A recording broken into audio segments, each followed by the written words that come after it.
This is Nick. This is Jack. It's Thursday, the new Friday, August 18th, and today's pod is the best one yet. It's a T-Boy. I cannot wait to do this T-Boy right now. It's a TBOY, Jack. First story for the absolute best pod we've ever whipped up for the Yetis. Target just announced their summer earnings, but all the focus was on your Halloween costume. Target is already trick-or-treating because of the 80-20 rule. Our second story, call Taylor Swift. Private jets are having a big moment. Because travel is getting country-club-ified. Our third and final story are Calm and Headspace, the $2 billion meditation apps. But here is a very stressful update.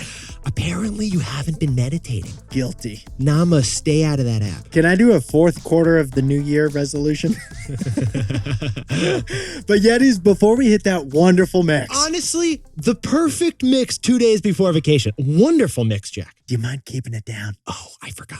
Yetis, we don't want Airbnb to think that we're being too loud. Because Yetis, Airbnb's latest product is anti-party technology.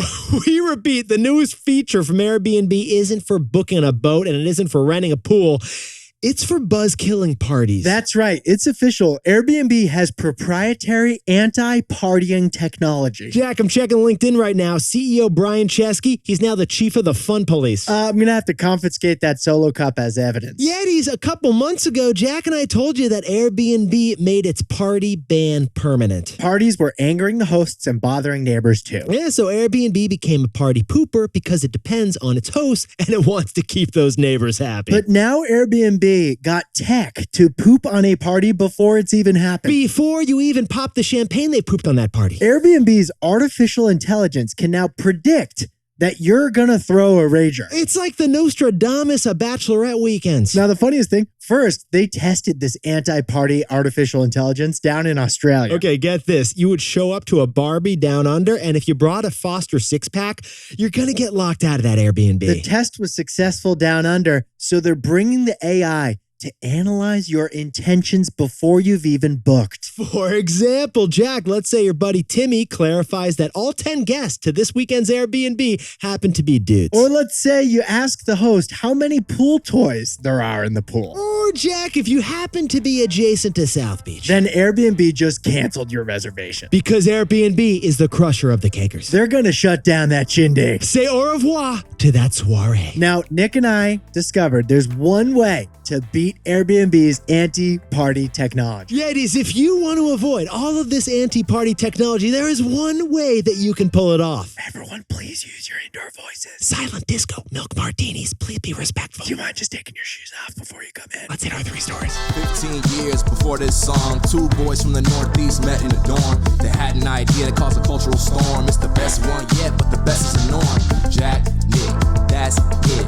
I don't even think they need to practice. 50%, that's a fat tip. T-Boy City on your list. If you know, you know, cause we ready to go. We can't wait no more, so just start the show. Start the show.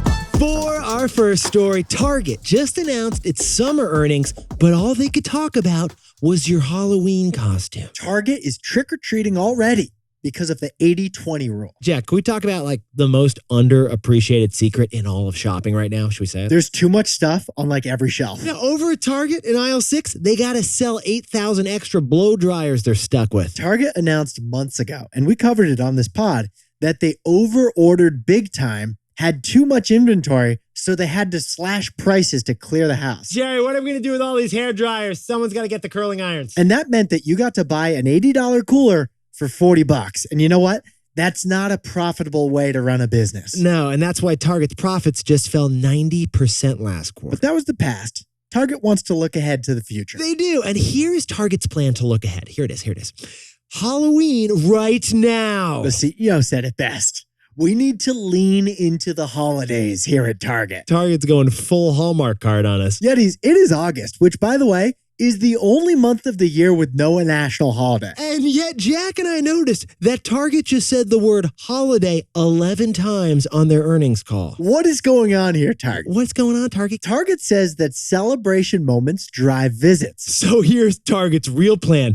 Drag out and amp up those celebration moments. For example, they say that Halloween brings a very engaged customer into Target to spend a lot of I money. mean, Jack, we all have that friend who hired like an entire makeup team to do their Shrek outfit. Which is why they are bringing Halloween from the fall, where it belongs, Yes. to now, to the summertime. Get this, Yetis. The whole Halloween collection over at Target, it dropped in July, 3 weeks ago. Shrek, is that you? Didn't expect to see you this time of year. Shrek Green is the new summer tan. And Target isn't just loading up early on trick-or-treat Kit Kats. No, they're not. This is where Jack and I had to sit down, stand up, and sit back down again. They announced that they're going to roll out their Thanksgiving gear months in advance, starting in September. It's not even sweater weather yet, and Target wants us munching on Snickers bars and slurping up turkey gravy. I just bought Wilder a jack-o'-lantern, Nick. Don't tell the kids, but Halloween began a month ago. So, Jack, what's the takeaway for our buddies over at Target? You're seeing Halloween in July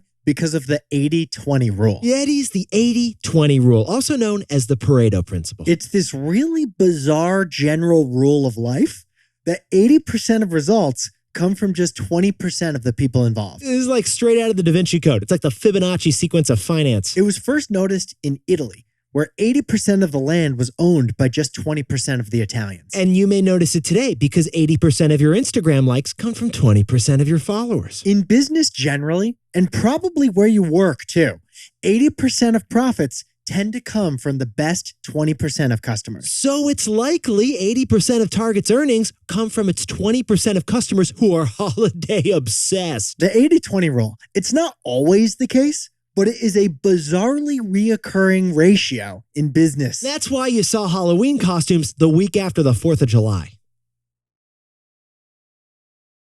For our second story, private jets are having a moment right now. Private jets are borrowing a strategy from country clubs. 17 minutes. What's that? 17 minutes. That is how long the flight was that Kylie Jenner took on her $72 million Bombardier private jet just a couple weeks ago. That's a ridiculously short flight. It is. She actually flew across Los Angeles. That was the flight. That's like an hour drive. Yeah, I mean, she was really hungry. You can't even watch an episode of Seinfeld. She's not the only one. What's our buddy Drake up to lately? Drake's puddle jumping too. He took an 18-minute long flight, wheels down to wheels up. And those private jets, they are not easy on the green stuff. No, news of Kylie Jenner and Drake's 17 and 18-minute flights caused some outrage because private jets are 5 to 14 times more polluting than a regular commercial Southwest flight. One sustainability agency even created a whole shame list for all the celebs out there. Yeah, they determined the number one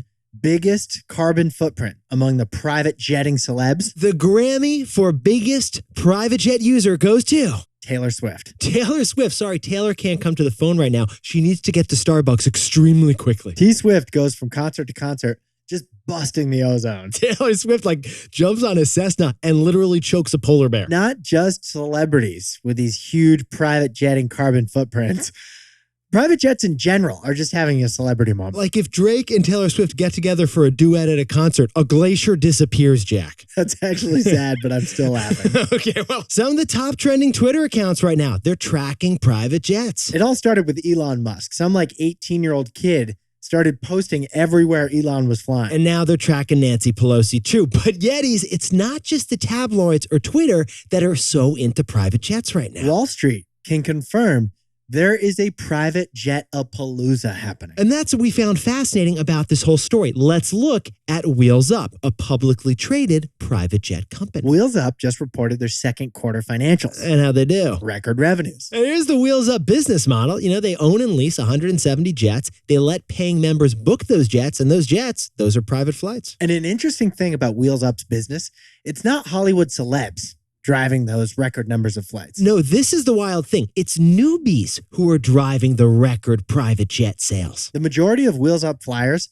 are on a private jet for the first time in their life. Yeah, they just got their diamond little wings. So Wheels Up core customer isn't the A-list celebs like Drake and T-Swift. No, get this. 80% of Wheels Up's users are flying commercial just like you. They're right next to you on Delta. They're flying commercial sometimes. Yeah. Flying Wheels Up private other times. So Wheels Up's earnings reveal that it's not just more private jetting going on among celebrities. It's also new private jetting going on among noobs. That's the key, and that led to our takeaway. So, Jack, what's the takeaway for our buddies over in the private jet industry? We are seeing country-club-ification spread across the economy. Bestie's key insight about the pandemic, it drove consumers to seek out private experiences to avoid COVID. And people enjoyed those private experiences. Now many are willing to pay a premium for members-only exclusive experiences. The way Jack and I see it, that is country-club-ification. It's an emerging trend replacing golf with a whole bunch of other experiences. For example, Soho House, it's basically an urban country club. It's a premium co-working lifestyle club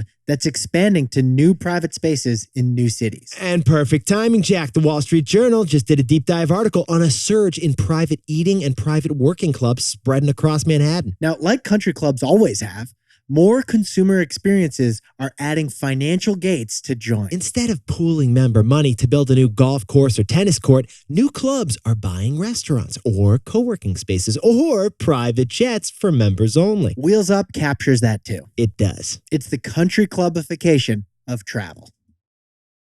Now, a word about our sponsor, Robinhood. A lot of Yetis don't realize how much prep work goes into this pod. We spend hours every morning jumping in T-Boy style to earnings reports, CEO tweets, breaking news headlines. Yeah, Jack and I are toggling tabs like you toggled IM convos in 2004. Having 8 tabs open can be stressful. You don't need that, especially when investing. Robinhood offers it all in one app. Whether you want to trade options, ETFs, or stocks through Robinhood Financial, Or you want to buy some Bitcoin on Robinhood Crypto. you can do it all on the Robinhood app. If you're not investing in Robinhood yet, to get started, go to Robinhood.com/Tboy and choose your free stock. That's Robinhood.com/TBOY. Limitations apply. Robinhood Financial LLC, member SIPC. All investments involve risk. By the way, this podcast is not owned or part of Robinhood, and we are not employees of Robinhood.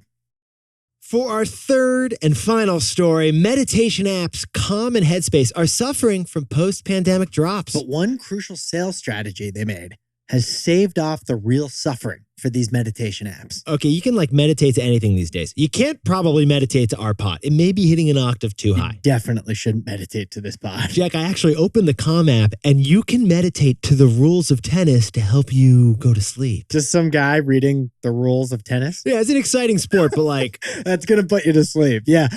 Yeti's Calm and Headspace dominate the mindfulness app market. And both passed the $1 billion valuation marks during the pandemic. Many millions of people, us included, replaced our commute during the pandemic with a 10-minute breathing exercise from one of these apps. Instead of jumping on the subway, you got LeBron and Matthew McConaughey whispering sweet nothings in your ear for a nice bedtime story. But Calm, the #1 meditation app, just announced last week, they laid off 20% of their staff. So it's a sad situation over at Calm. But the bigger concern isn't just the layoffs. It's this shocking new data. New data from Apptopia shows that downloads of the Calm app and the Headspace app, #1 and #2, are down by over a half in the past year and a half. It turns out you're not mastering your breath like you were a year ago. Even worse, Apptopia tracks usage of those apps, not just new downloads. True. So existing users, not just new ones. Yeah, and it turns out people who already use those meditation apps are using them 50% less too. All right, so there's a couple possible conclusions from this data. Exactly. First, people are just flat out meditating less. Maybe now that the pandemic's kind of waned,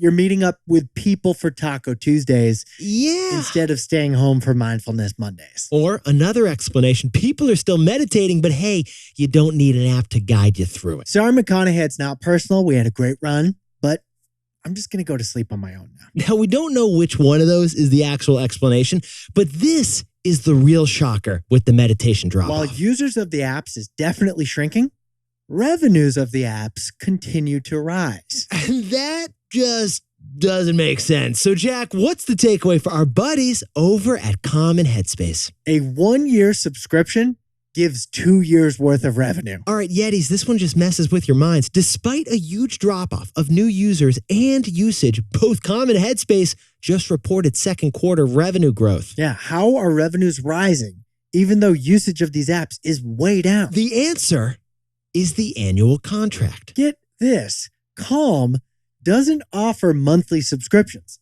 You can only sign up for an entire year for $70 a year. So the users may be down 50%, but the revenues are still at 100%. Even if you're not using the app, you're still paying because you signed up for a whole year. And then when you accidentally pay for an additional year, you notice, oh, crap. It's too late to cancel. And then they hit you with Matthew McConaughey again. And then after another year, you probably forgot again to cancel. And that is why 1-year subscriptions give companies 2 years of revenue. Or maybe 3. So it's one crucial sales strategy that has masked a major problem in the meditation apps. That sales strategy is the annual subscription. Which is really 2 years of revenue. Maybe 3. Jack, can you whip up the takeaways for us for the new Friday? Target's spring was awful, so they're pulling Halloween into the summer. Because of the 80-20 rule, 80% of results come from its 20% Shrek-loving customers. For our second story, private jets are having a moment, and we see it in Wheels Up. It's the country-club-ification of the whole economy. In our third and final story, Calm just announced layoffs because the use of their meditation apps are way down. They just got saved by their business model. A 1-year subscription is 2 years of revenue. Maybe 3. Now, time for the best fact yet. This one sent in by Tiana Harris from lovely Chicago, Illinois. Push and play. Here we go. Happy Black Business Month. In Tuesday's T-Boy, Nick mentioned that pumpkins cannot grow in this current weather. Well, that's far from the truth. Pumpkins originate from Mexico. The oldest pumpkin seeds have been found in the Oaxaca highlands of Mexico. Pumpkins, squash, watermelons, and gourds all love hot weather with lots of water. So, the brighter the sunshine, the bigger the pumpkin. Yeah, pumpkins definitely aren't native to New England. Well, now I'm rethinking the whole pumpkin patch fall sweater weather plan, Jack. You know those little bumps on the pumpkins? Oh, those yeah, are those goosebumps. They're freezing out there.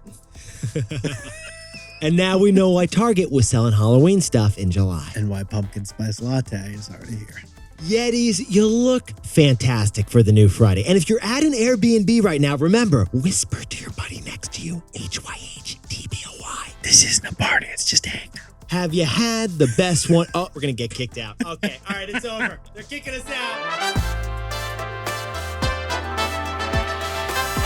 And before we go, congratulations to a couple legendary Yetis, Matt Dupe and Liz Mooney, a new baby named Maya, who's a baby bear cub. And happy drafting to the Georgia Tech Yellow Jackets in TD's Fantasy Football League. And April and Kay just had their 7th anniversary over in Nashville. Congrats to Anthony King Jr. for getting a new job at Discord over in Oakland. And Nick Sanchez celebrated a new birthday, a new job, and a new hip over in Florida. The trifecta. And Heather Udo and the Shoppable team, congrats on moving to New York City and launching another new product. Congrats to Chrissy Sorochan for starting school at the Rochester Institute of Technology. And a shout out to Samantha Brenner for shouting us out for doing all these shout outs. And happy birthday to Nicole Logan in Davie, Florida. And Maggie Dong over in San Francisco has been listening since the Market Snacks era. And happy early birthday to Sam Wetzel the Pretzel over in Chicago. And to Waffles the Golden Retriever, congratulations on turning 3 in human years in San Diego. Dogs are adorable when they're 3 human years old. And to anyone else celebrating something today, make it a T-Boy. Celebrate the wins. This is Jack. Nick and I both own stock of Airbnb and Robinhood.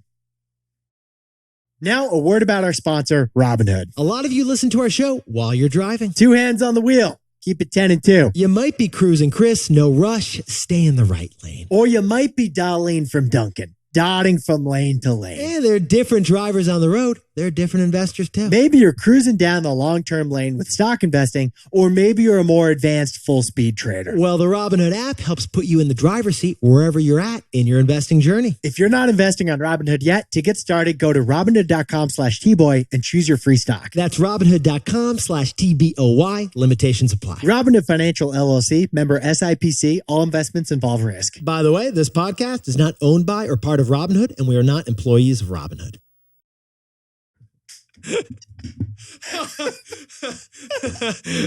It's even better live doing it in whispers. That was so funny at the end there. That was so good. That was really good. I was going to text this and be like, none of the whispers came through.